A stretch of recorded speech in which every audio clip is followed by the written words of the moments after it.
We're live. Welcome in, everybody. We're going to let the stream breathe just for a second. You know how it works here at the Huddle Up Podcast, presented as always by Mile High Huddle, powered by Overtime Media. I'm your host, Chad Jensen, and with me, as always, is my partner in crime. You know him, you love him. He is Zack Kelberman. Zack, just as we were about to go live, you brought to my attention a ridiculous tweet by none other than Pro Football Focus. I guess I could pull up the tweet to show our audience, but I'll just read it. Quote, most valuable AFC West players over the last 5 years per PFF's WAR metric, WAR metric. Number 1, Phillip Rivers. Number 2, Derek Carr. Number 3, Patrick Mahomes. Number 4, Alex Smith. Number 5, Chris Harris Jr. What world are they living in?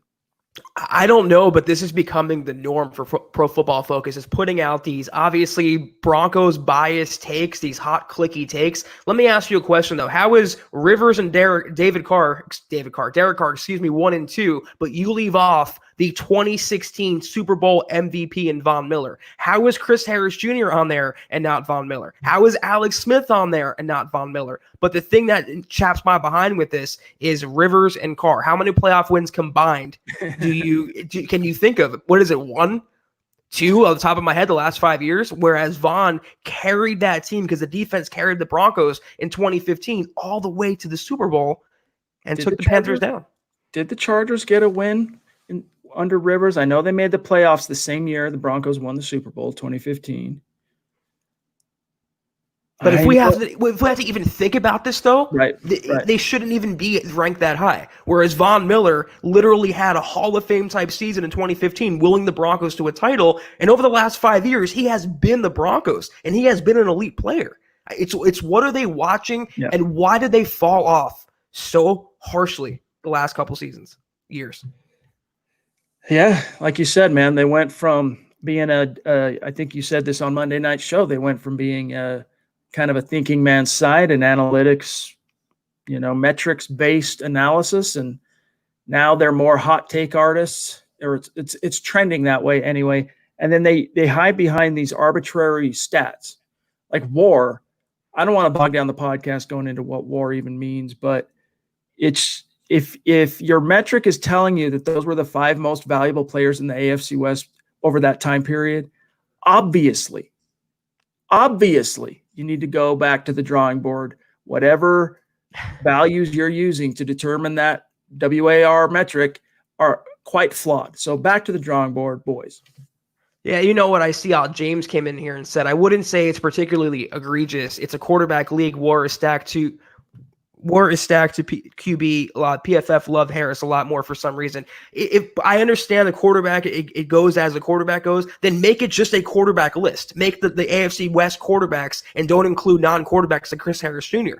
But there's no defending or justifying having Chris Harris Jr. on there, who is a really good cornerback, a really great slot guy, but not having Von Miller, the Super Bowl MVP, who has been a Hall of Fame caliber player for the last half decade. It's, again, Pro Football Focus.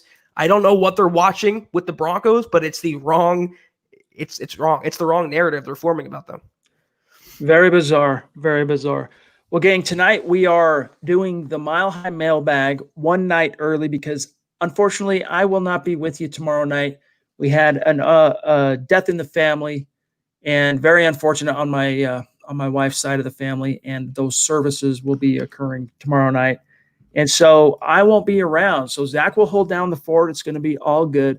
But we figured let's just move up the Mile High Mailbag by one day and get to your questions, because we are your football priests. And each and every week we're here to provide you the answers to your burning Broncos questions and a little absolution to go along with it as well. And we're going to get to that here in just a minute, guys. We also want to talk about Peyton Manning. We want to talk about in his message to the Broncos rookies, couple other matters of interest to you, as well as Kareem Jackson picking up the word that shall go unnamed, the virus. We're going to get to all that here in just a second. Before we dive in earnest, quick reminder, a couple matters of business. Make sure you're following the podcast on Twitter. We are marching closer. Let me just do a double check or double take here on this. I want to see how much closer we are to 2,000 on the Twitter account. So we still got like 40, 50 followers to go, but we're approaching the 2,000 follower mark. 7,000 of you are listening on YouTube on a weekly basis. There's about 11,000 listening on RSS feed.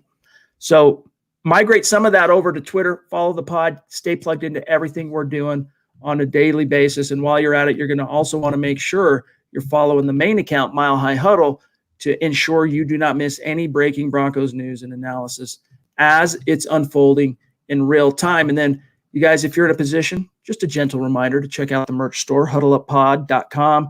Get your swag on, get one of these hats, get one of these MHH hoodies, get a Huddle Up Podcast mug, get a Football Priest t-shirt, whatever your favorite podcast is under the MHH banner. There's a little merch for you on that site, aside from MHI, but there will be some MHI stuff on there here very soon. But if you're not in a position to do that, it's all good, gang. Subscribe, these three things. Subscribe, like, share. The Holy Trinity here on the Huddle Up Podcast. All right, Zach, before we dive into the mailbag, I wanted to get your thoughts on Peyton Manning, what he had to say or what he did for the Denver Broncos this past week. Of course, he was asked by the coaches to share a message to the 2020 rookie class. And I'll just read this quick quote from Troy Rank's article of Denver 7, and then I want to serve this over to you to get your thoughts. Per multiple sources, this is from Rank, Manning attended a meeting with Broncos rookies recently, surprising the players. They were told beforehand to be prepared to take diligent notes, but the topic was not revealed. Manning discussed several points with the prospects. The one that stuck out the most, treat practice like a game and grind out every day. Manning boasted an attention to detail that became legendary. Everything mattered. I once observed him run goal line audibles with veteran receiver Emmanuel Sanders for half an hour without ever throwing a ball after practice in melting heat. And then he talks about how preparation remains central. So the two things Manning imparted to the rookies is treat every practice like it's a game, and preparation can really win the day.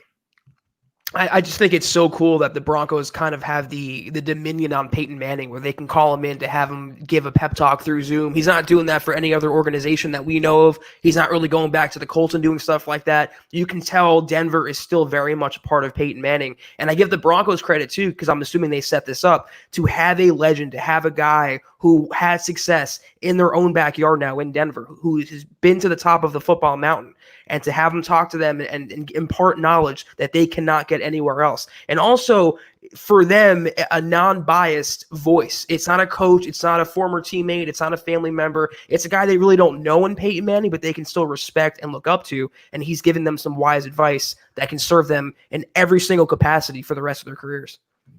You know, it's just, especially this time, this particular offseason, the preparation, film study, this is such a unique beast where the players have not had a chance to even join their new coaches, practice on the field together as a team under the team banner and all that.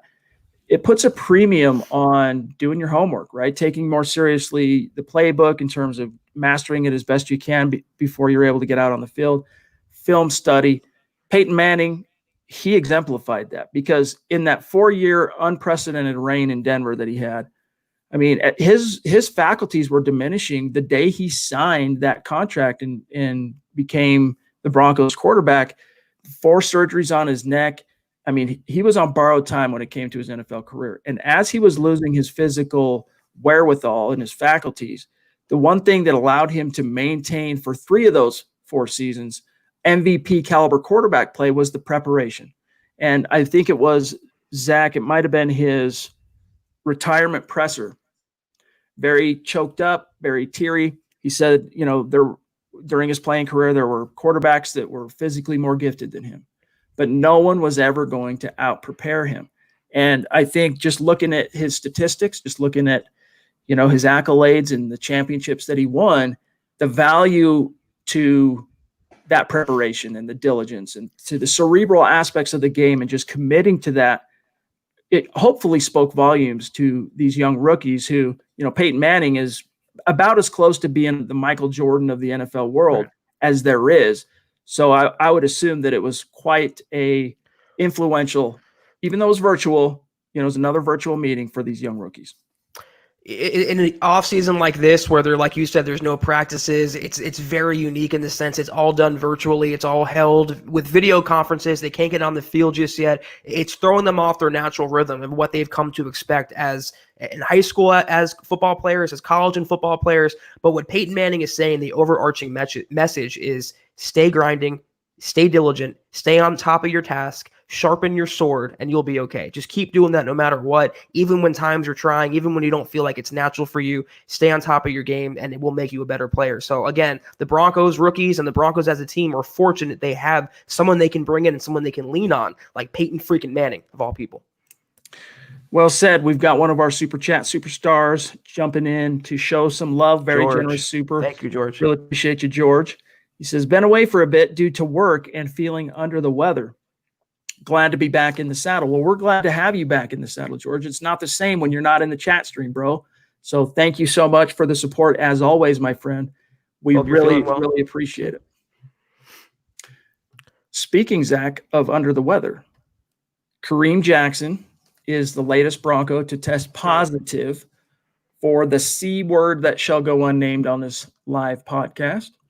And it kind of, I think, has some fans a little bit freaked out. But what was your gut reaction to the news that he has indeed tested positive? And by the way, it's believed that he picked up the bug not in Colorado and not during the peaceful protest march that Jackson, Von Miller, and other Broncos led at the Colorado State Capitol. It's believed that he actually contracted it beforehand in Texas. Well, first and foremost, I'm happy personally, physically, medically, he's okay. I mean, it goes beyond football. I'm glad as a person his health is okay. But, you're going to see these cases keep popping up with more testing and more tracing, and it's just with the country opening up more. And even the chief NFL doctor said we expect more cases to happen. Even Roger Goodell said positive cases will happen. So I'm happy that Kareem Jackson's okay, but I'm not surprised that he caught it, that Vaughn caught it, that Ezekiel Elliott caught it. It's something they're going to have to deal with throughout the season if they want to have a semi-traditional kind of year. Yep, it is what it is. And the NFL right now is working on kind of fail safes and protocols, figuring out what they're going to do in the event that, it runs through a team, for example. Like, let's say we talked about this, I think it might have been Monday's show, Zach, but let's say the season we're going right now. All right, well, Jackson tests positive. Well, you're going to have to now test, and there will be testing protocols, but there's a good bet that all the guys closest to him in the locker room, you're going to want to test those guys in his position room, the guys that are going to ostensibly replace him if he does have to be isolated for 2 weeks, the guys who would step in. Well, they're the ones that have been in the same space as him, right? They're the ones that have been touching the same things in the same room, watching the same film as a unit. So these are complicated issues and basically pitfalls that the NFL is figuring out how they're going to overcome them. But at this stage, there's no way to know exactly what that answer is going to be in terms of the NFL. But I think they're just going to roll with the punches and not so much roll the dice, but take it as it comes. And I think if they do a good job, Zach, with testing and when there is a positive, quickly isolating and all that, I think the NFL will be okay. Yeah, I mean, like you said, I think the expectation, like Roger Goodell even admitted that there's going to be cases that pop up, and it's probably going to extend in the fall when many health experts are predicting a second wave of this, Chad. So it might be just they have their own designated injured list for guys who catch this virus, and they're going to have to just deal with it and segregate them and isolate them. They're talking about having the locker rooms 6 feet apart and the lockers and the showers. I don't know how they're going to do it. It's going to be so unique, unlike we've ever seen anything before. And I give Goodell credit, though, for marching on and want to maintain some sort of semblance of normalcy and have a year for the fans and the players.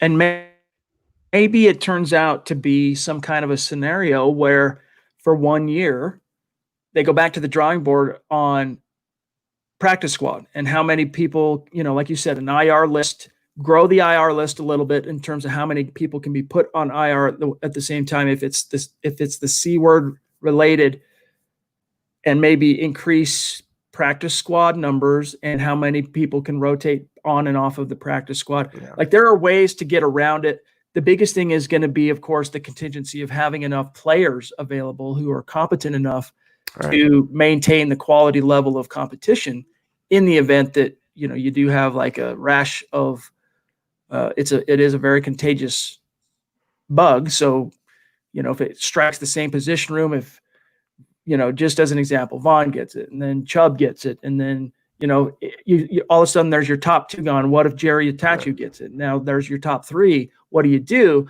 Well, if you've got a couple of guys on the practice squad and the rules are relaxed a little bit or edited in a way that allows for teams to go to the practice squad. And, we already have the temporary going from 53 to 55 on game day, utilizing practice squad players, but maybe you can grow that a little bit in order to handle this situation. I don't know. Yeah, I don't know what they're going to do. I'm just thinking that the NFL is, I think, taking a wait and see approach, and it's not even July yet. And I think they want to see where the country stands and see where these cases stand when it's time for training camp in late July. And then they'll form what they're going to do for the season around that. Maybe a new injured list, maybe more practice squad, like you mentioned, Chad. I also think they're going to take some of their cues from NBA and MLB. They're going to see how they're operating, how they do, with the NBA being in a bubble in Walt Disney World. I think they want to see what some other leagues are doing to combat active cases while sports are going on, while their sport is going on. Mike Evans jumping in, one of our superstars, with a generous super. Really appreciate that support, my friend, and it means the world to us. And by the way, Mike, I think we owe you a little thank you. You should send us an email, milehighhuddle@gmail.com.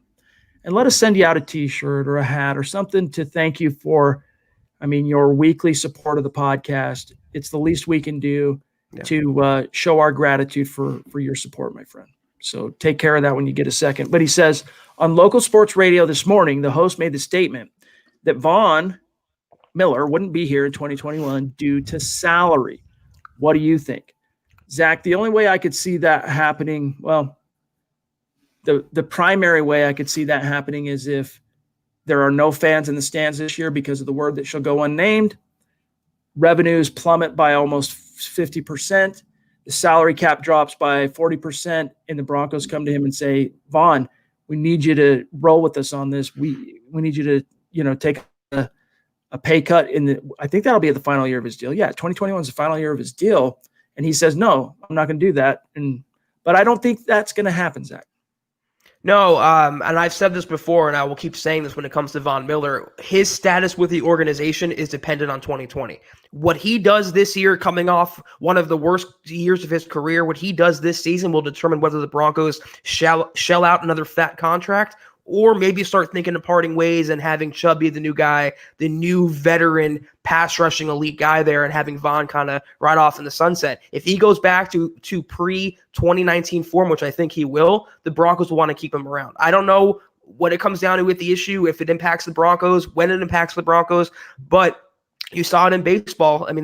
They were asking their players to take a prorated salary less than what they're making. I happen to think that even in a worst case scenario, Vaughn is the type of guy who would kind of slash his salary for the sake of the team, for the sake of the league, especially if he has another down year. But it all depends on what he does this season. I would go, read the article Bob Morris posted at milehighhuddle.com last night on just kind of how a serious drop in revenue for the NFL could affect the Broncos' salary cap in 2021 and potential salary cap type decisions. Go check that out when you guys get some time. And, basically it really boils down to this. If Vaughn bounces back and produces a Vaughn-like season, this isn't even a question unless, again, the salary cap is reduced to such a drastic level that the Broncos literally can't afford to pay Vaughn that money plus all the other players that they're going to need to have in order to field a competent team. And they say, come to him, and he isn't willing to play ball. That's the only way really at this stage, barring him just having a terrible season, that I wouldn't foresee Vaughn being on the roster in 2021. But we are, as you guys have probably been able to sense since March, we're in a weird year. We're kind of in some uncharted waters right now. Just weird SHIT is happening right now. And so you can't completely rule anything out like that, Zach. Right. We don't know where anything's going to be tomorrow, let alone 2021. So, again, I'll maintain what I said about Vaughn. If he has another bounce back year, like Chad said, it's no brainer. He'll be around for 2021 and probably beyond. But if he kind of falls off and shows last year wasn't a fluke, it's a sign of things to come, then I think Denver can start having the conversation of maybe moving on from Vaughn eventually. Yeah, so David's bringing up this issue. Okay, same issue that Angela's bringing up as well. By the way, thank you, Angela, for the super chat. Very generous of you up in Canada, proving, as always, Broncos country is not a geographic location. It is a hashtag state of being. She says, I've been out of work for a couple of weeks. Glad to make it live again today. It's great to have you. What happens when a quarterback gets the word that shall go unnamed, and then the whole room applies to lots of positions and rooms? Forfeits?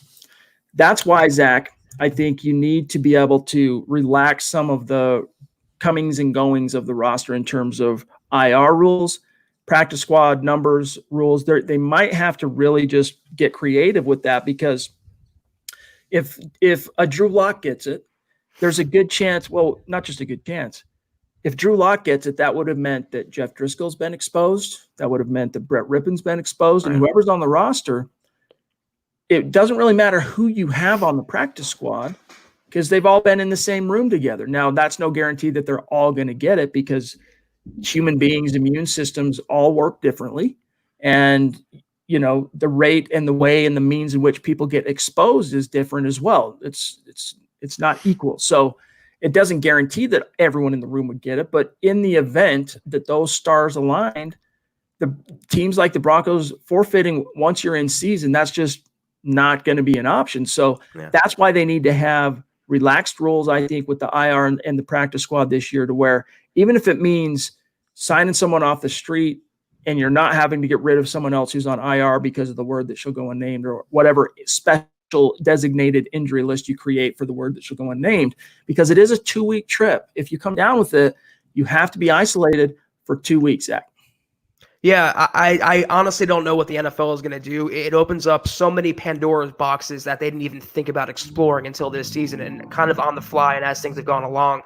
What my gut tells me about the NFL is that they're really taking a wait and see approach. They want to see where things stand. It's June 17th right now. Training camp is around July 28th for most teams. That's still over a month away. It's 6 weeks away. Things can change. Things can adapt. This has been a fluid situation since March. Every single week we've heard something different. I think the NFL is just waiting to see how baseball does, how basketball does, and then we'll go from there and try to tweak as needed.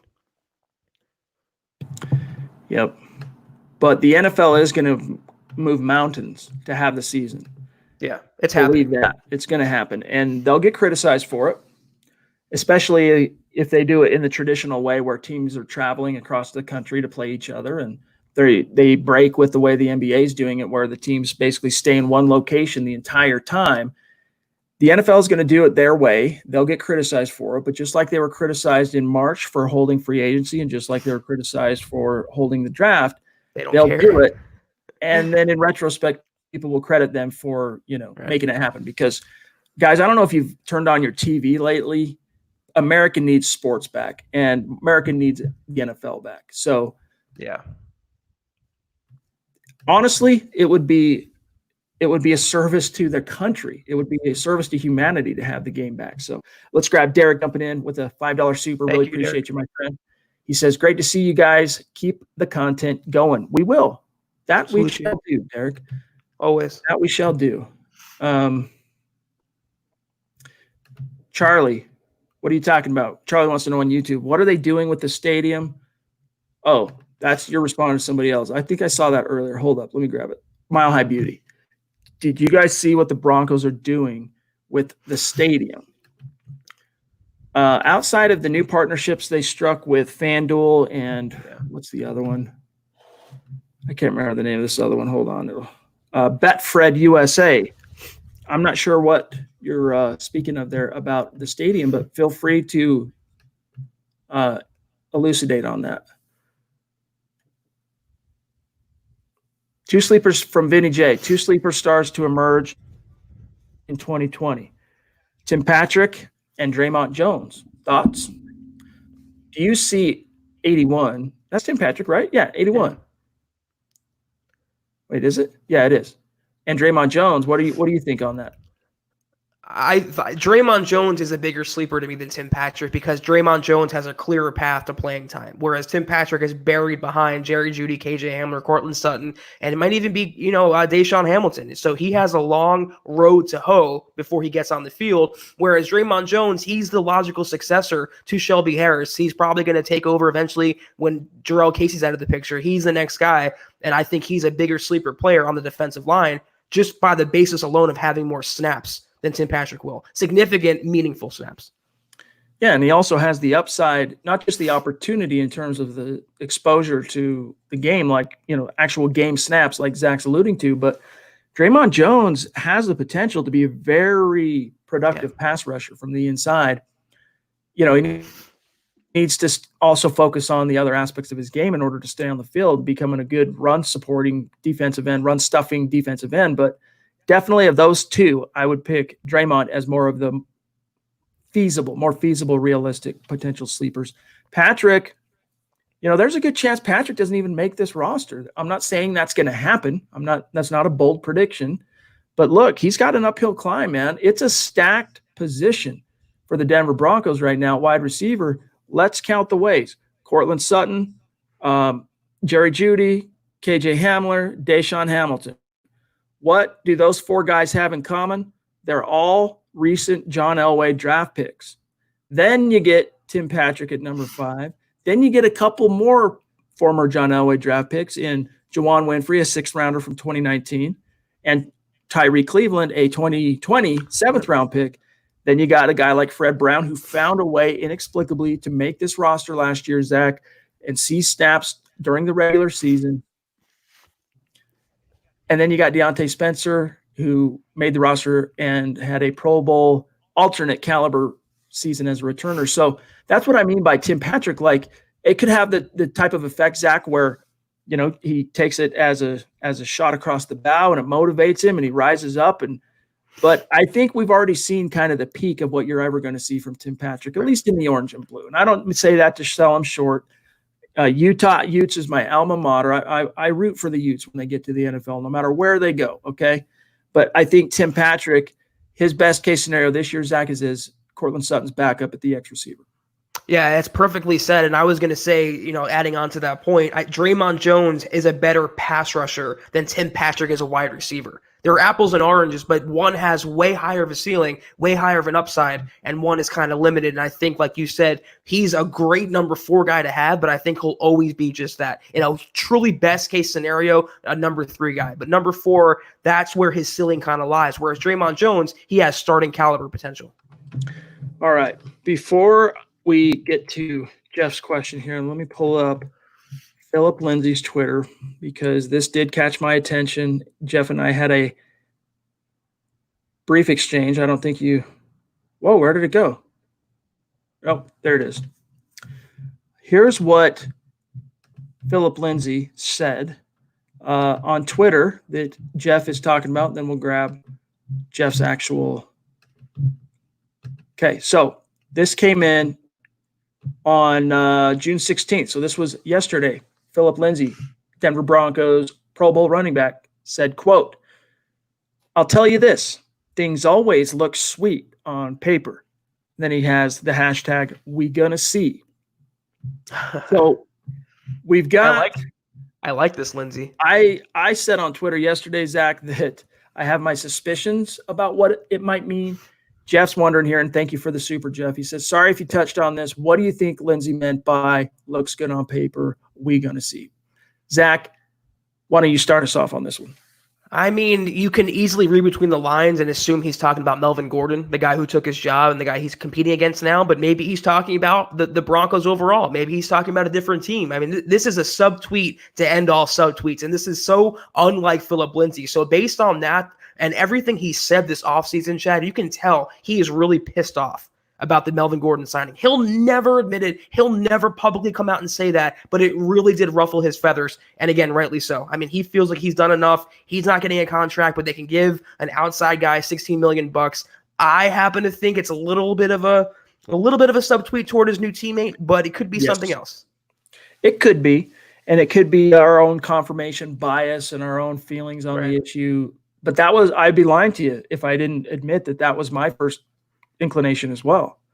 And look, Phillip Lindsay reads the articles. I mean, just what was it, yesterday? Yeah, it was yesterday. I did a quick little video hit with the guys at SI, Sports Illustrated corporate in New York, and they wanted to talk about the Broncos basically offensively, their fantasy outlook this year, and could they be the next great fantasy offense? And the guy that his name is Sean Childs, very knowledgeable fantasy analyst. Okay, not an X's and O's guru. That's not his thing. He's a fantasy guy. He's won over $500,000 playing fantasy football in his career as a fantasy football guy.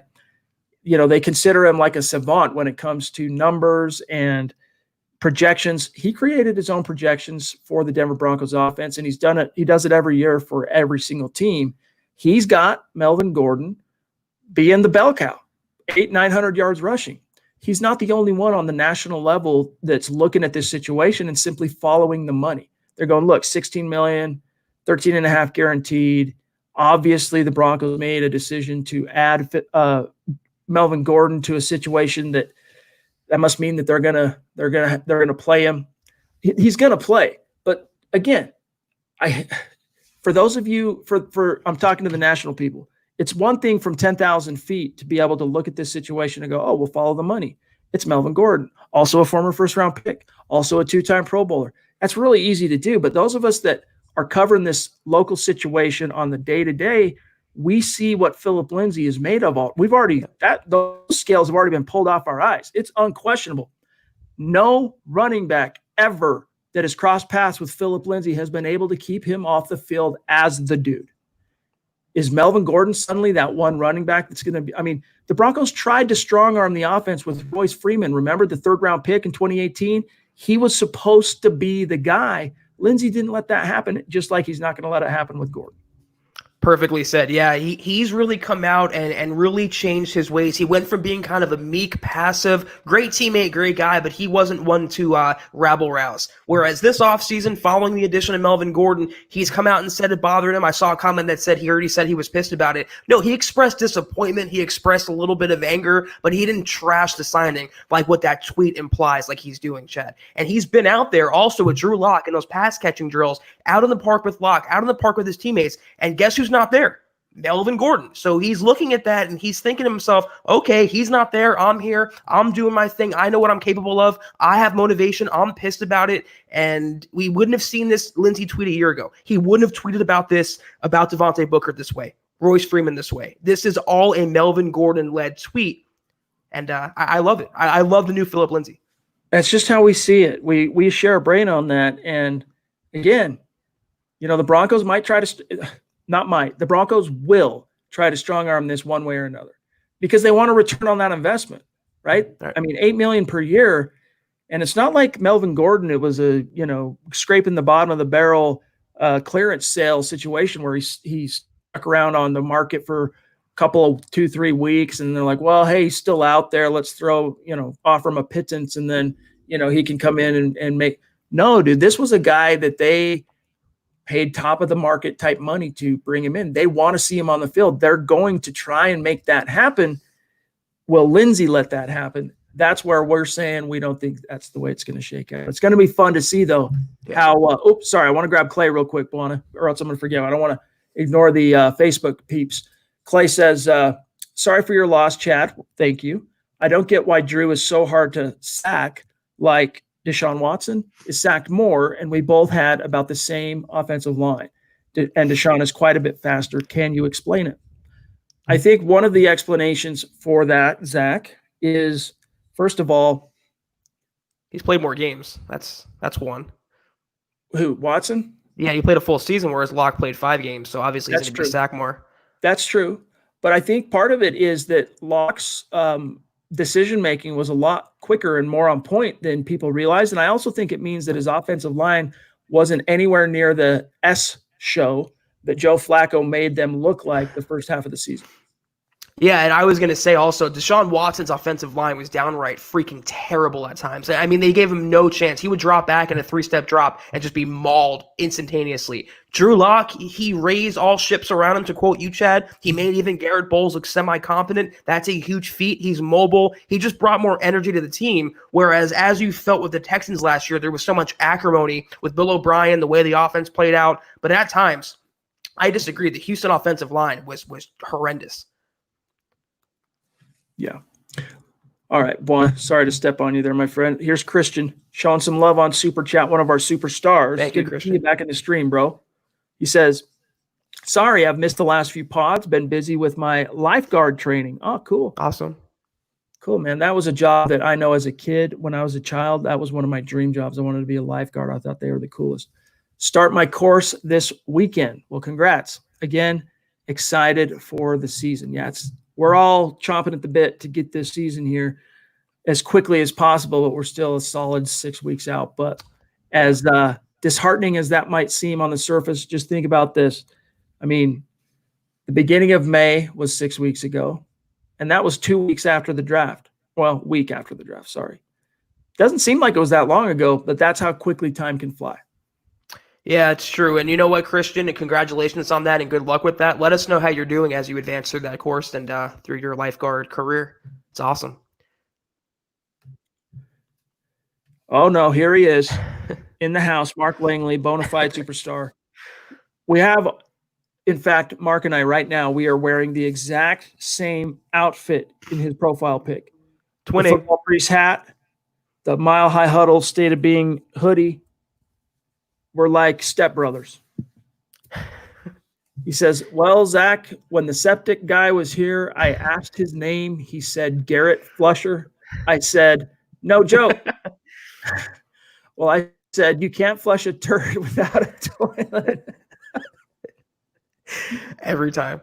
Hashtag football priest. Hashtag MHH. Hashtag used toilet bowls, bringing the funny as he is wont to do. Thank you, Mark. You know, we love you. We love you. Yeah, you're the best, Mark. Thank you. We love potty humor because we are 14 years old in spirit.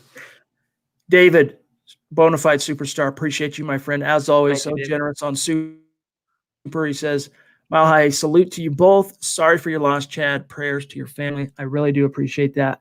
David, it's always a tough situation. It wasn't something that was completely unexpected because my wife's grandmother was battling an illness, but it doesn't make it any easier when the time finally comes. So tough moment. Everyone, at some point or another, you have to go through these type of things, and makes you appreciate who you got, love the people in your family, appreciate the time you get to spend with them, especially your grandparents and stuff like that, because life is extremely fragile and it happens and goes by really, really shockingly, frighteningly quickly. But thank you, David. Appreciate you, bro. All right, let's see what else we got here from KP showing out on Super Chat. Really appreciate that, Kevin. He says, thoughts and prayers to you and your wife's family, brother. You're in my prayers, bro. Appreciate that, KP. Really do. Very sweet of you and David and all. I've seen a lot of the comments here in the stream. Ryan's saying here, Chad, you're going robot. Uh-oh. If I'm breaking up a little, it's because I'm in a motel right now because I'm traveling for what's going on. So if it's not perfect internet, we apologize, guys, but we are rolling with the punches here.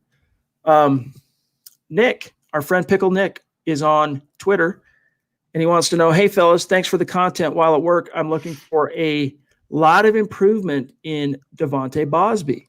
What do you think?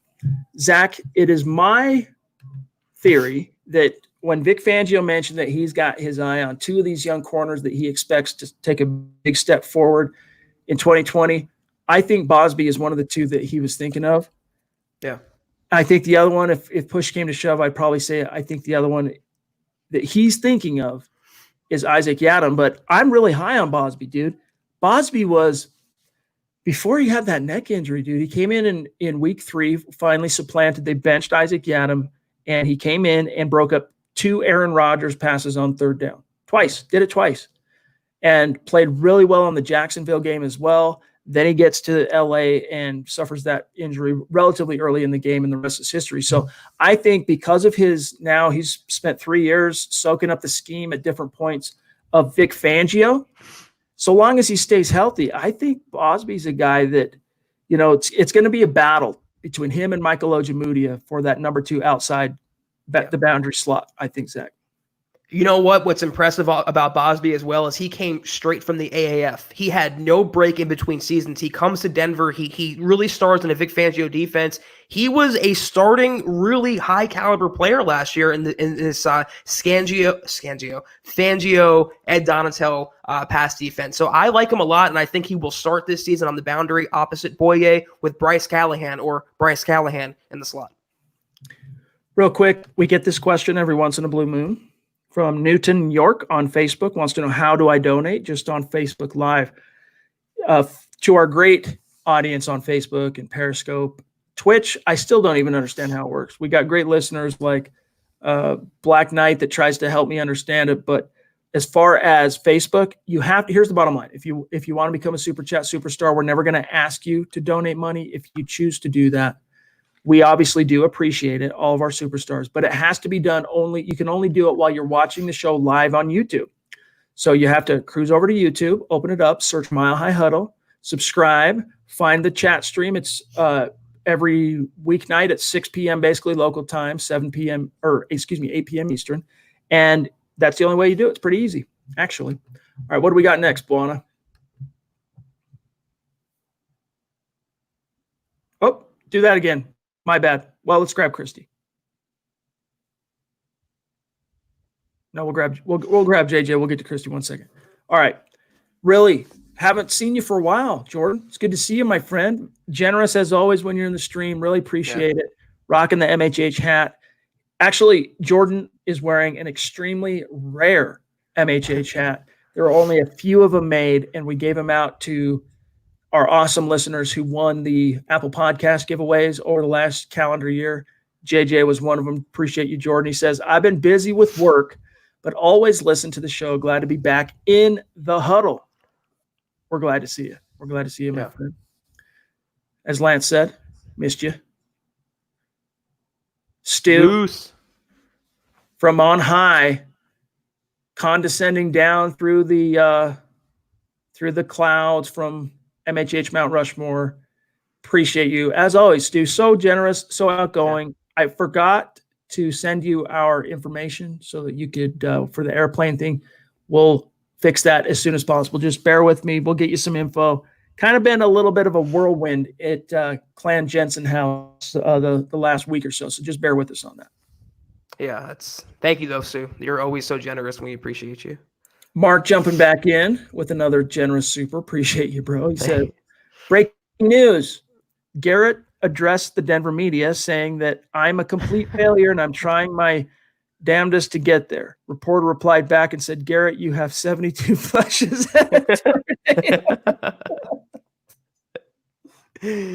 Oh, man. Now we're playing off Jay-Z. Mark, you earn my respect even more, man. Love you. How do you come up with these things, Mark?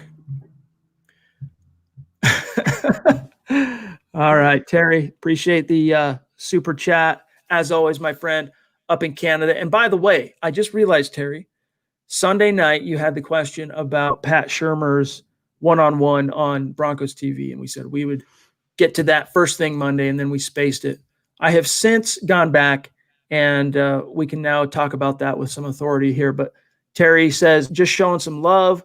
T's and P's, Chad. Hashtag state of being. Hashtag Broncos. T's and P's? Thoughts and prayers. Oh, thoughts and prayers. Thank you. All right. So speaking of Terry here, because this goes back to something he asked us on Sunday.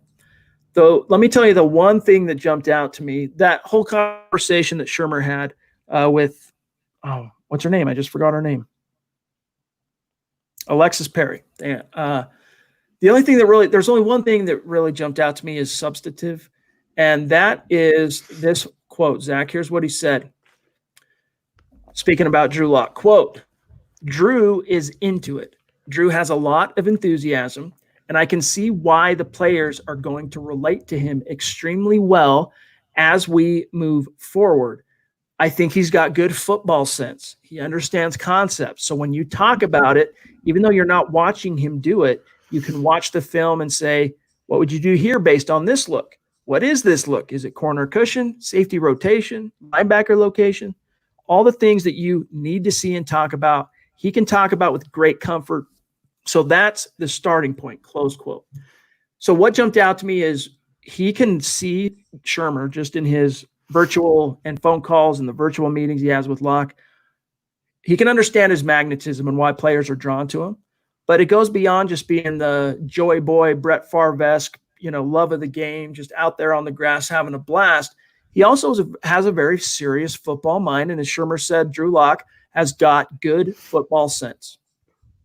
I think that was the biggest concern for most Broncos fans and most outside media and most outside fans was, okay, Drew Lock has the charisma. He can rap on the sideline. He has the arm talent. He has the mobility, but is he a student of the game? Does he want to be great and not just good? Is he committed? Is football what he lives and breathes and eats and drinks? And I think he proved that this offseason, doing everything in his power, Chad, to take hold of the starting job, whether it's seeking advice from Peyton Manning, whether it's getting his receivers together, whether it's staying in his playbook, staying in the Zoom meetings. You've seen everything, every franchise caliber trait that Drew Lock can exhibit. So I agree with Shurmur. It takes more than just physical talent. The game is a lot mental, but I think Lock is showing he has that ability. And that's why he took such a quantum leap forward between the version of Lock that we saw on the field in game 3 of the preseason to even the version of him in week 13 against the Chargers. It's because of what he possesses between the ears. It's because of those intangibles. And it's not just the leadership. It's not just the charisma and that magnetism that he has the other players are drawn to and can get behind. It's his drive to succeed. It's his football IQ. It's how seriously he takes his task. And that's why I think it's safe for fans to be excited. I think this is a guy that, because he has those rare intangibles that are on the same level as his physical gifts, it's going to be something the Broncos can rely on for a while to come. Let's grab Gary Palmer, 719, jumping in. Bonafide superstar. You have Thank you, Gary. I think, Gary. He says, Denver Broncos for life, hashtag state of being from Yuma. Yuma. That's actually where my grandparents used to winter. They were snowbirds that would go down to Yuma, spend half the year in Yuma and half the year up in the Rockies. So that's cool. Gets the ball out faster, talking about, I'm sure, Drew Lock's ability to avoid the sack. Yeah, that's part of it. That's what I mean, Zach. And by the way, again, thank you, Gary. That's what I mean by, I think that his offensive line wasn't anywhere near as bad as they looked trying to block for a half-dead Joe Flacco. But also the fact that he was surprisingly getting the ball out pretty quick. He was making his reads and getting the ball out quick, and that takes pressure off the O-line, and it makes it hard for the rush to get to him. He has a pretty quick release, and I think that goes by and over a lot of fans' heads. And also, it was a fault last year, but he would throw off his back foot a lot. So one way to evade pressure is just keep rolling back and keep drifting back and then get rid of the ball. It worked in his favor a lot, but it's not something he can rely on and sustain in the NFL. But yeah, I think he elevates everyone around him, and I think that's the reason why he didn't take so many sacks last season. Brian jumping in to say, Boathouse put out another video, best duo tight ends. Denver was a sleeper with Noah Fant and Albert Okwuegbunam. I've pretty much got the okay. Well, if I think about it, then I botch it. If I don't think about it, I've got it. Let's see, Albert Okwuegbunam. I had it right the first time. Dang it, dude! I jinxed myself. All right, Brian. Definitely a sleeper. I could see how I could be considered a sleeper, but Albert O, I think he's got a lot of competing to do before he even is able to get on the field with Noah Fant. And that's assuming Pat Shurmur slaps together some 12 or 22 personnel looks that allows two tight ends to be on the field at the same time. But nevertheless, I think that's a future consideration for sure, Zach. The Broncos having Fant and Albert O. I just don't think it's going to be as big of a storyline as some fans are making it out to be in 2020. Yes, they're both fast for tight ends, 6'5", 4'5" for Fant, 6'5", 4'9" for Albert O. Yeah, this is a headline we would see at probably 2021 and beyond. They can be a sleeper duo, but Alberto is one of the guys in this draft class who's not going to be handed anything. He doesn't have a sure path to playing time. A lot of guys in front of him, they don't really utilize tight ends in this offense a lot. And Fan is a former first-round pick. He has a long way to go before he has relevancy with the Broncos in the future. Yeah, 2021 and beyond, but 2020, he's going to be an off-use guy. I don't think he's going to make the contribution that a lot of Denver fans think from Alberto this year. The queen of MHH weighing in with a very generous super chat, showing us the love. We appreciate you. As you know, Christy, she says, much love, guys. Love and prayers to you and your fam. We appreciate that.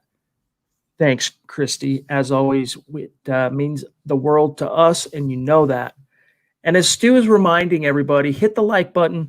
It's especially crucial on YouTube, but it's just as important on Facebook. It really is. So, to our audience on both platforms, take care of that. We appreciate it. All right, let's get to Mark jumping back in. Appreciate that, bro. He says, Chad, my thoughts go to you and your family. Really do appreciate that.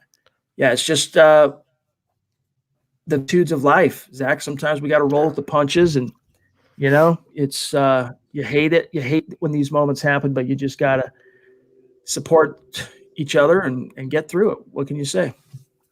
What you were saying earlier kind of resonated with me when you were talking about life goes by fast and so many things happen. You kind of have to just adjust to it and roll with it. And that's one thing, not to bog down the pod, but that's one thing I learned as an adult. That's a tough lesson in life, is that it's short, it's precious, it can change at a moment's notice, and you just kind of have to just pick up the pieces and move on. So it's an unfortunate fact and truth of life. Amen. Well said, brother. All right, let's see what else we got. We're sitting at 51 minutes, so we got a good little chunk of time left to go here. Let's grab Kenneth Booker. He says on YouTube, they talked about the Broncos on the Pat McAfee show with Mark Schlereth. Pat and the crew talked about Jerry Jeudy, Drew Lock, and all the young talent. Schlereth told Bronco fans, pump the brakes. Well, that's just kind of Schlereth. He's very – he and Nick Kendall, for example, I think are very similar type of thinkers in terms of – it's not negative per se. It's not glass half empty. It's skeptic. It's prove it to me. I will believe after you show it to me. I'll believe it when I see it. And with Drew Lock, because it's 5 games, and even today I kind of had to eviscerate Connor Orr of Sports Illustrated, one of our colleagues from the mothership, because let me put it this way. I was on a call with editors and from the mothership, and they said, look, we got a Connor Orr article coming out here that it would be great if the team sites could get something going. He's going to go through, Zach, and he's going to reveal each team's biggest remaining roster weakness. So if you guys want to run with that and kind of build a story around what your thoughts are, it'd be great. So eventually today I go find this article and I read what he put. In fact, I got to get your thoughts on this, Zach, because I got to know whether or not I should be feeling guilty about kind of having to rip him up. Here's what he said. I'm always in favor of doing that. So, quote, this is supposed to be the Broncos' biggest remaining need. Quote, wide receiver. Until we know, we don't know. The investment in Jerry Jeudy, the 15th overall pick, was massive and warranted. But remember, that wideout is one of the hardest positions in which to transfer directly to the NFL. An Odell Beckham-like season his rookie year changes the calculus significantly. Anything else still leaves this a unit that needs time to grow with the quarterback we don't know much about, close quote. So, Zach, to me, this is simply a dude being lazy. He doesn't know what he's talking about. If this would have come out in December of 2019, I'd be nodding my head and said, absolutely, wide receiver is a weakness. They got to do something about it. They did do something about it. Not only Jerry Jeudy, who I would say half the teams in the league had rated as their number 1 wide receiver, including the Denver Broncos. But the Broncos then took KJ Hamler in the 2nd round. So 2 of the best skill position players in the entire class, the Broncos draft with back-to-back rounds. Then they decide to triple dip on wide receiver, and they grab Tyree Cleveland in the 7th round. In what world does that leave wide receiver in need? Zach, and I can understand you can say, well, until you see it out on the grass, it remains a weakness. I disagree with that. I think we have enough of a sample size of Jerry Jeudy and what he did at Alabama to be able to kind of safely predict that even if he doesn't have, Zach, a 100 catch / 1,000 yard receiving season as a rookie, he doesn't need to. Cortland Sutton's going to be doing his thing, demanding attention from coordinators and defenses. Judy's going to eat. This is not a weakness. To me, this is a guy that is basically quickly trying to get through an assignment and just kind of goes, let's see, what do I know about the Broncos? Oh, they had nothing behind Sutton, and I know they drafted Jeudy. Yeah, wide receiver. His rationale does not hold water when you realize that the Broncos did nothing to bolster the offensive tackle depth and that A.J. Bouye is the only relatively proven corner on this roster. And what an ambiguously weak statement that is to say about the Broncos. They're not proven. You can say that about literally every rookie coming into the NFL this season. It's just a blanket statement that you make when you have, like you said, Chad, nothing else to go on. There's no way you can look at this Broncos receiving core and, unproven or not, you're getting two of the best receivers in this draft class, in a historically deep draft class as well, and you're pairing them with Cortland Sutton. And like you said earlier, like I've been saying all along, this is a national media type who does not follow the Broncos on a day-to-day basis. This is a national media type who does not know that Elijah Wilkinson with his bum lower leg is the only backup guy behind Garrett Bowles and Juwan James. If he knew that, he would say tackle is the biggest weakness. This is a guy who doesn't know that, like you said, A.J. Bouye is the only veteran cornerback in a Chris Harris-less cornerback core. If he knew that, he would say one of those two positions, but they don't know. It's a cursory statement, it's an ambiguous statement, and it's a lazy analysis from a guy who doesn't know any better. You know better, you do better, and Connor Orr has to know better before he can do better. All right. I'm not crazy after all. Greg's dying to know, Zach, where's the hat, dog? It's right there, right behind me on the shelf. Got the haircut, though. Over his right? Over my right shoulder. You can see it. He just wants to flex that new haircut that he got. That's all. He wants. You know what? Looking sharp. Let me just vent for a second, real quick. I wanted to put this on Twitter, but I thought better of it. It's been the first time in 4 months I got a haircut. I had to get a haircut with a mask on, and let me just say, I've been a rule follower throughout all this. I really, really have. But sitting there when they're cutting your hair and the straps are hanging over and they're getting in the way, and then I had to unhook the strap and hold it up to my mouth and turn to my side. It's a little excessive. It was like, come on, man. What are we really doing here? So I'm happy I got my haircut, but it came at the cost of being very, very, very bothered by that one aspect. Ron Dubb, one of our Super Chat superstars, chiming in. Really appreciate you, my friend. Thank you, Ron. He says, hey, guys, besides offensive tackle, what is the biggest weakness on the team? Okay. Honestly, it sure as hell. Let me tell you what it ain't. Wide receiver. Okay. I would probably say cornerback, Zach. If we're removing OT, what would you say? I mean, you could say cornerback or maybe safety when you don't have a third safety behind Kareem Jackson and Justin Simmons. But yeah, I mean, tackle to me is the biggest one. But yeah, cornerback, like we mentioned, Chad, you have Bouye, he's fairly proven. Bosby is still unproven. Duke Dawson's pretty unproven. The rookie's unproven. It's just a lot of question marks in that secondary right now and not a lot of answers. All right, let's see what else we got here. Lance wants to know, can you two explain the boost that the upgrades to the offensive line can provide to the tackles, please? Providing a vertical escape route, for example. Well, I mean, yeah, for what's for any quarterback, but especially young quarterbacks, what is the kryptonite? It's interior pressure. And what does that do when a quarterback gets pressured from the inside? It forces him most of the time to break the pocket to the outside. And what happens then? Guys like Von Miller swallow them up, take them to the ground. It's a sack. When you are able to add a guy like Graham Glasgow, who was one of the better interior players in the entire league last year as your right guard, and then you get a super smart, very talented young Lloyd Cushenberry to come in. Pat Shurmur wasn't quite ready, Zach, to anoint him the starter. I mean, hasn't even gotten hands on these players yet. Yeah. So he's not going to conference anoint any rookie a starter. But still, I think it's a pretty safe bet to wager that Lloyd Cushenberry ends up as the Broncos starting center. And then you got Dalton Reisner at left guard. That trio of players is the best friend for a quarterback like Drew Lock, because The tackles, they just got to run the guy around the turnstile basically, and Locke can step up when he's feeling the pressure from the edge. He steps up, he makes his throw, problem solved. I will also say, to add on to your point, that the last year you had Dalton Risner, a rookie. As good as he was still a rookie. And then you had Ronald Leary, who was turned out to be very injury prone and unreliable. Those were the boons for Juwan James and Garrett Bowles at tackle. This year, you upgraded with Glasgow. You have Risner, who has a year under his belt. He's going to be probably a perennial Pro Bowl player. And then Cushenberry, if he hits his ceiling, if he hits his potential, he is an upgrade on Connor McGovern. So from the inside out, the offensive line will be better, and it will make, I believe, and the hopeful belief is it will make the tackles a better players, and then it will make the whole offense and protecting Drew Lock better as a whole. By the way, Leroy, it's good to see you. I still haven't gotten that selfie, dude. When are you going to send me the selfie? You bought some swag, and you're like, yeah, dude, I'm going to get that to you. I still haven't seen it, bro. Brian wants to know your guys' thoughts on why Peyton is connected more to Denver than the team that traded him and he spent most of his career with. So Peyton spent 14 years with the Indianapolis Colts, who made him the number 1 overall pick in the 1998 draft. Why does he seem to be more connected to Denver post-playing career than he is Indy? I'm not sure that he really is more connected, but if he is, Zach, because he has done a lot of appearances and things with the Colts as well.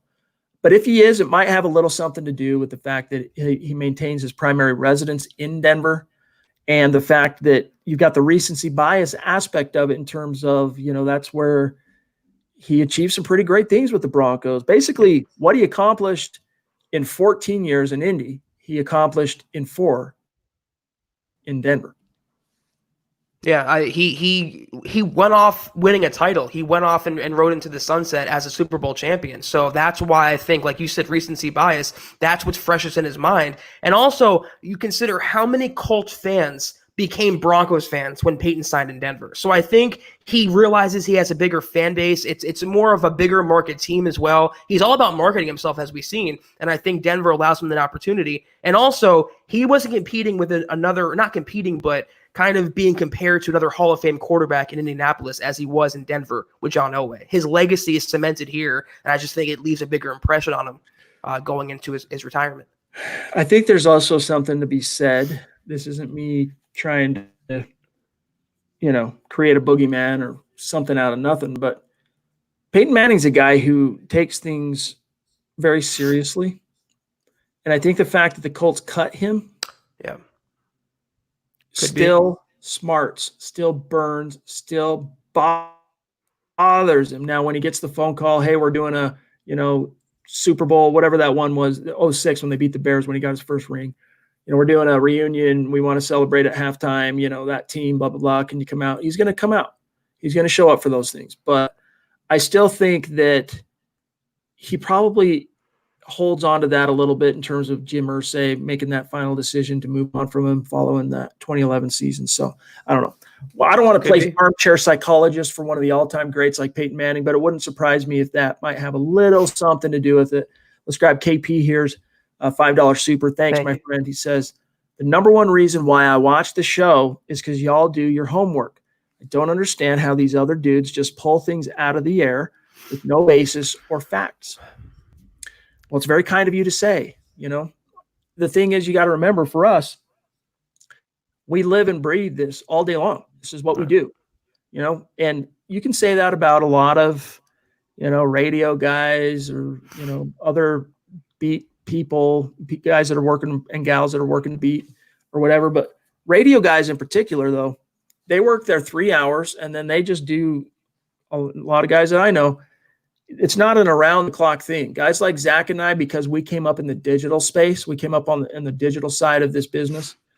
We embraced a long time ago the 24/7 nature of what this job demands. If you want to be the best, if you want to beat the competition, if you want to be number one, if you want to get there first, you really have to embrace the 24/7 aspect of this, Zach. And we did that. We came to terms with that a long time ago. Yeah. We don't miss anything. I mean, it's very rare. And if we do miss something, Stephen Baumgartner found it and he showed us on Twitter. Yeah, that's true. And also, Chad and I's salaries aren't contingent on hot takes. We're not contingent on ratings or, clickbait or anything like that. We give you straight analysis, straight facts. We don't have to rely on trying to deceive our audience and try to take a cursory, weak, ambiguous blanket statement and apply it to the Broncos. We know what we're talking about, and you can't fault some of these national types. They just don't follow the Broncos like we do. But when you have Nick Wright, who pretends to be a national expert and predicts 3-13, you just see how little the blue check marks know and how the outside media views Denver. And it's laughable. But again, hashtag let him hate. And Jody brings up here, hey, radio guys write articles. Some of them do. Like Cecil Lammy, who's awesome, friend of mine. I love Cecil. He is a guy who I have nothing. He's in fact probably my favorite radio personality because he knows football. What is it, 15, 16 years now? He's gone to the Shrine Game, the Senior Bowl, and the Combine. He's hit the trifecta 14, 15 years. Might even be longer than that. But guys like Cecil, I tip my cap to him. Nothing but the best. He is class of the industry, in my opinion. And by the way, shout out here to D-Dub, who is showing incredible his generosity, and it just blows us away. We really appreciate you, my friend. I was just checking, just so you know, Dale, I was just checking with our merch provider to see where your face masks are. It just shows that they are in process of being fulfilled. So hopefully those will hit the road and get to you very, very soon. But you got 4 of them coming your way. Hopefully you saw that in the email that we shared. But he says, just a shout out to the gang. Cheers, beers, laughter, and tears. Great day to be a Bronco fan. Broncos players, especially quarterbacks and receivers, are so blessed that Peyton has the pass it on gene. Building the Broncos. Great job. Yep, that's right. He is building the Broncos. He has taken an interest. And again, Dale, thank you so much, bro. Really appreciate you. It means the world to us, and you know that. But he really has, when it was Case Keenum, he made an appearance or two in training camp. He made an appearance or two with Trevor Siemian during training camp. But he's really taken an active interest, Zach, in the 2019-2020 Broncos, whether it was mentoring Drew Lock. I mean, he spent some time with Lock, dude. Not only did they go to that game together, but just one glimpse into their relationship dynamic. He revealed, did Peyton Manning, 2 things. One, that he spent 90 minutes on the phone with Drew Lock at one point earlier in this offseason.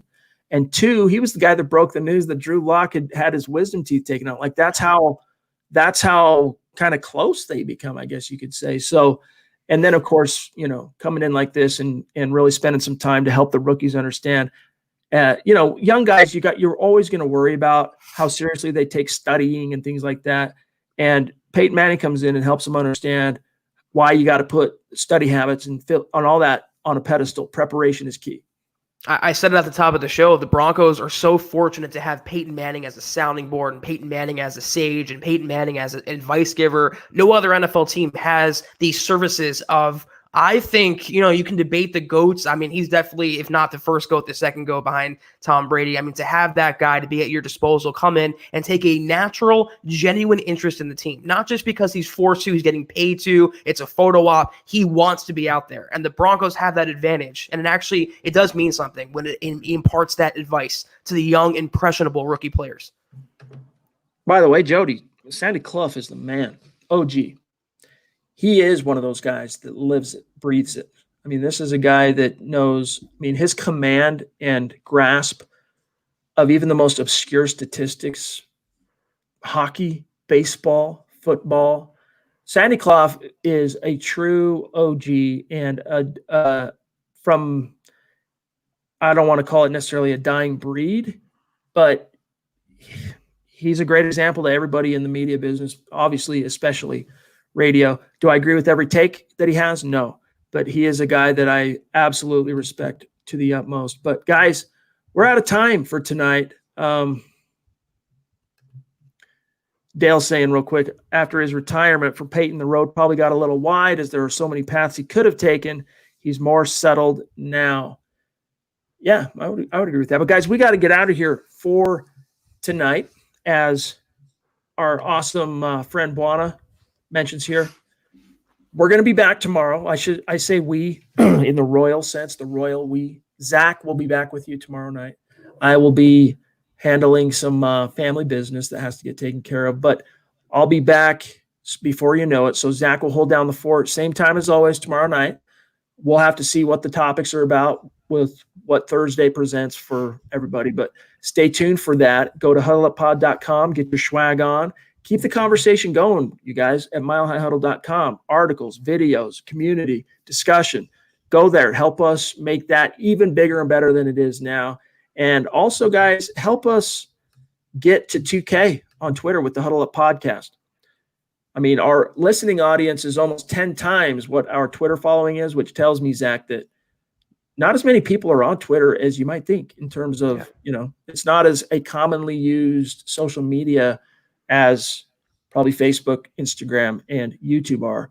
And it is hyper politicized right now. I have a hard time even being on Twitter right now, to be honest with you. But, gang, it's very important to keep your finger on the pulse of what's happening with the show. So follow us over there. And don't forget to follow my partner, Zack Kelberman, at Kelberman NFL, myself, at Chad and Jensen. And, Zach, I'm going to miss you tomorrow night, bro, but I got to take care of business. So have a great show and a great weekend. You as well, and Chad, again, I told you this off camera, but my thoughts and prayers are with you and your family. Don't even worry about anything. We'll take care of it. You go handle you and take care of your wife. All right, brother. Really appreciate you. Really appreciate all of you for joining us tonight and for the kind words and a mile-high salute to our Super Chat superstars. Also, we got to tip the cap to Buona Beast for keeping the stream rolling, and Damien jumping in with the really late super. The buzzer. Very generous super. Goodness gracious. Thank you, Damien. He says, been busy with Voldemort work has slowed. Been busy with Voldemort work has. Been busy with Voldemort, the word that should go named. Okay, thank you. See, I translated my own that time. Yeah, I didn't get that one. Yeah, that was good. Work has slowed some. I think we have to see what we have in these rookies. Well, again, that is a very, very generous super chat, Damien. We appreciate you, my brother. The rookie class, we're all looking forward to seeing them out on the grass. I think this is a triple. This is a back-to-back-to-back that Elway has been able to bring home the cream of the crop, if you will. He's done really well, but this is the class that takes this rebuild from the still in process phase to over the top, I think, Zach. Yeah, and the nice thing about this rookie class is you have instant impact contributors, projected impact, instant impact contributors like Jerry Jeudy, like KJ Hamler, like Michael Lowe, like Albert O, like Lloyd Cushenberry, and you also have the Ajims and the Tyree Clevelands who can be future players. It was a good combination of building the present and building the future. But like we said, I mean, every rookie in the NFL has to prove their worth, and that's no different for the Broncos. So we're optimistic, but it has to be done on the field. Again, thanks to Damon. We really do appreciate that, my brother. We got to get out of here, though. So we'll talk to you guys tomorrow night. Don't forget to be here 6 p.m. Mountain, 8 p.m. Eastern. For Zack Kelberman, I'm Chad Jensen. We'll talk to you guys then.